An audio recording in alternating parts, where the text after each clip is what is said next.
Hello everyone, I'm Dawn. Welcome to my channel. Thank you so much for visiting with me today.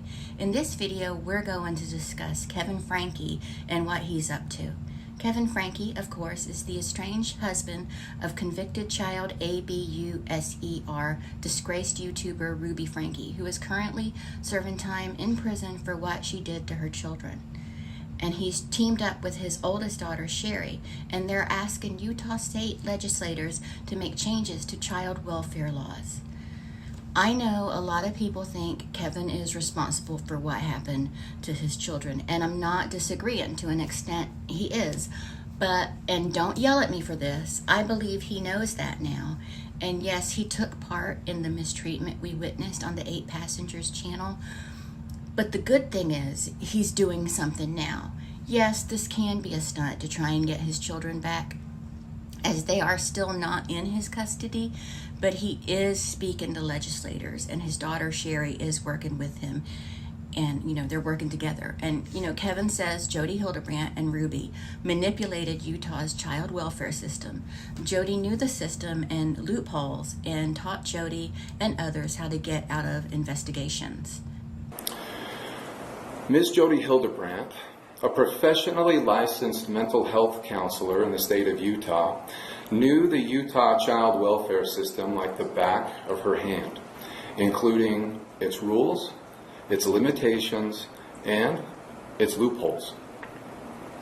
Jody convinced my wife that the government wanted to rip religious families like ours apart and indoctrinate our children with secular teachings. In the aftermath of my wife's and Jody's arrests, I've come to learn that Jody masterfully coached Ruby in navigating the child welfare loopholes in this state. In a nutshell, all they had to do were 3 things. 1, keep the children isolated from the world. 2, ignore all the phone calls from DCFS caseworkers. And 3, not answer the door when DCFS and/or police officers knocked. That's it. Those 3 things were all that were required for all of the train wreck that you've seen play out in the media over the past year. In August 2023, Kevin told police he had absolutely no contact with his children for over a year during his separation from Ruby. That separation was of Jody's design. She was masterful at getting women to remove their husbands from the home. It's not known to the public what information DCFS had received about the Franke children, but other public records do show that Sherry, Kevin's oldest daughter, did call police because she was worried about the safety of her younger siblings. She asked officers to check on the children, whom she said had been left home alone for 5 days, and police responded and the children appeared to be home but would not open the door. Because of the complete isolation of my children, there was not sufficient evidence based on our current laws for government to intervene despite the clear red flags recognized and reported by our close friends and neighbors and family as well. This allowed Jody and Ruby to emotionally and physically terrorize my children behind closed doors, even while those who were the closest to the situation were screaming repeatedly to authorities for help. And those authorities claim to be powerless in the situation to intervene. While speaking to the Child Welfare Legislative Oversight Panel, Kevin asked lawmakers to change state law so that child welfare workers could take temporary custody of children when they receive reported red flags from reports from neighbors, friends, and family.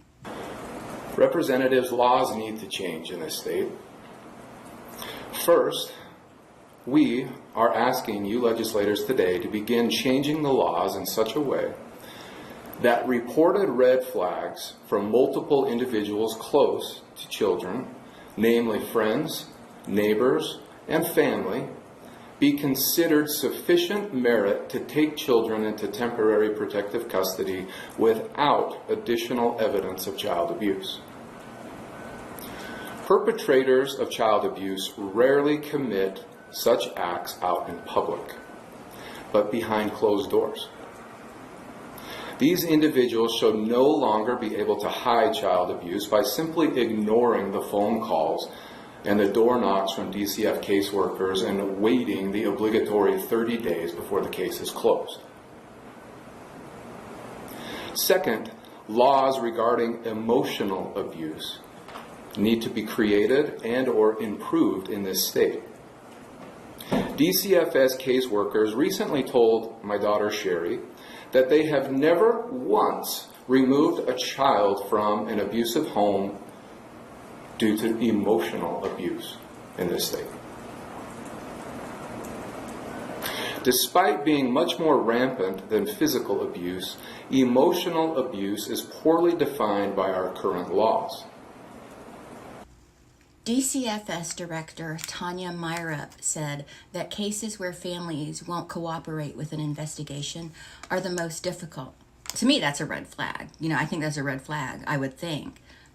But DCFS will try to interview children in school when it is in session. That's not always an option because a lot of kids are homeschooled. Don't get me wrong, I'm not against homeschooling at all. My son was homeschooled. I'm just saying it's more difficult to interview kids that are homeschooled. And homeschooling is on the rise, seeing a huge surge during the illness that caused the country to shut down. YouTube doesn't like that word. I feel like investigative procedures might need to be updated a little bit to accommodate the homeschooling family. I'm not sure when they started, but the Franke children were homeschooled, so that's why I bring this up. Tanya Myrup also said that part of the challenge is that some children are very indoctrinated and have been taught to be fearful of the government. So interviews with children may not always be enough. She also said DCFS workers will gather information from friends, family members, and neighbors, but sometimes that's not adequate enough to justify legal intervention.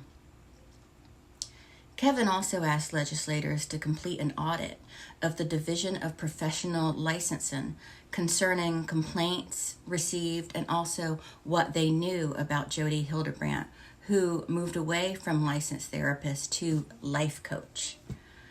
Earlier this year, Kevin asked legislators to consider regulating the life coaching industry. I agree with that. At this time, no other state has regulations for life coaches. An investigation from this year conducted by the Salt Lake Tribune and ProPublica showed that some therapists in Utah lost their licenses to practice due to misconduct and became life coaches.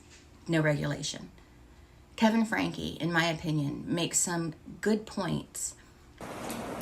Finally, we cannot allow religious extremism to be an acceptable cover and shield for child abuse in this state.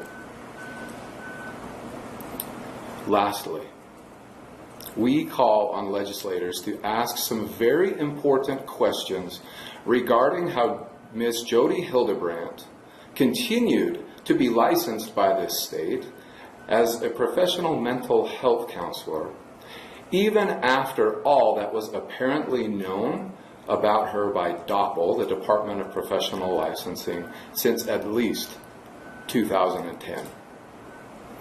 We call for a professional audit of DOPL regarding what it knew about Jody Hildebrandt, when it knew it, and how it acted based on that knowledge. And we call for that audit to be transparent and shared with the public. A licensed mental health professional should not be able to just turn off the ethics and standards associated with his or her professional licensure by acting under the nebulous guise of something called a life coach. We know of no other licensed profession that allows such reckless behavior. Mental health professionals hold a powerful and sacred trust with people, usually the most vulnerable among us. And they should be held to a higher standard than they currently are by the professional licensing standards in our state. I know that we all have our feelings about Kevin Franke. And yes, again, this may be a ploy to get custody of his kids. But the bottom line is, everything he said to legislators is correct, and I agree with him and Sherry. And yes, he was involved during some of the mistreatment we as an audience saw the children go through on the 8 Passengers channel. But after he was sent away, it seems things got even worse for the kids. Not that that negates his involvement or his responsibility, but under Jody's eye, with Ruby as her soldier, things got much, much worse. Jody probably saw Ruby as shapeable because she already had no problem handing down severe punishments.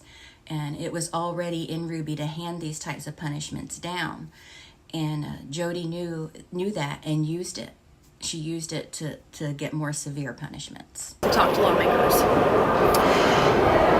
I showed up to the Capitol today to talk to lawmakers because my family has been devastated by what 2 women were very easily able to carry out in acts of horrific child abuse. And they were able to navigate our laws and take advantage of loopholes that exist, all from the coaching of Miss Jody Hildebrandt. And those laws need to change. All of the ways that they were able to navigate those loopholes need to be exposed. They need to be talked about, and we need to address these issues out in public. I'm aware that a lot of people don't trust Kevin. They believe he should have checked on the children more. And yes, he should have. I agree with that. But if you recall statements from other men Jody separated from their families, she had taught the wives to call the police, report the husband, have his children taken from him. You know, she knew how to do that. So I'm willing to give Kevin the benefit of the doubt. He is working with Sherry, and these statements he made were well thought out. And again, I agree with them. And yes, he did want to have Sherry arrested, but you have to remember that this was all in the very beginning, before he was even completely sure what was going on. He didn't know what was happening at this point. And I don't know if he acknowledges his errors as a parent, the times he humiliated his kids on video, but he went from wanting to have Sherry arrested to working with her and fighting for change in legislation, and that's not lost on me. I suppose only time will tell if he's changed as a parent. Thank you so much for joining me today. Kindly leave your thoughts in the comments. Be nice to each other, and I'll talk to everyone later. Bye.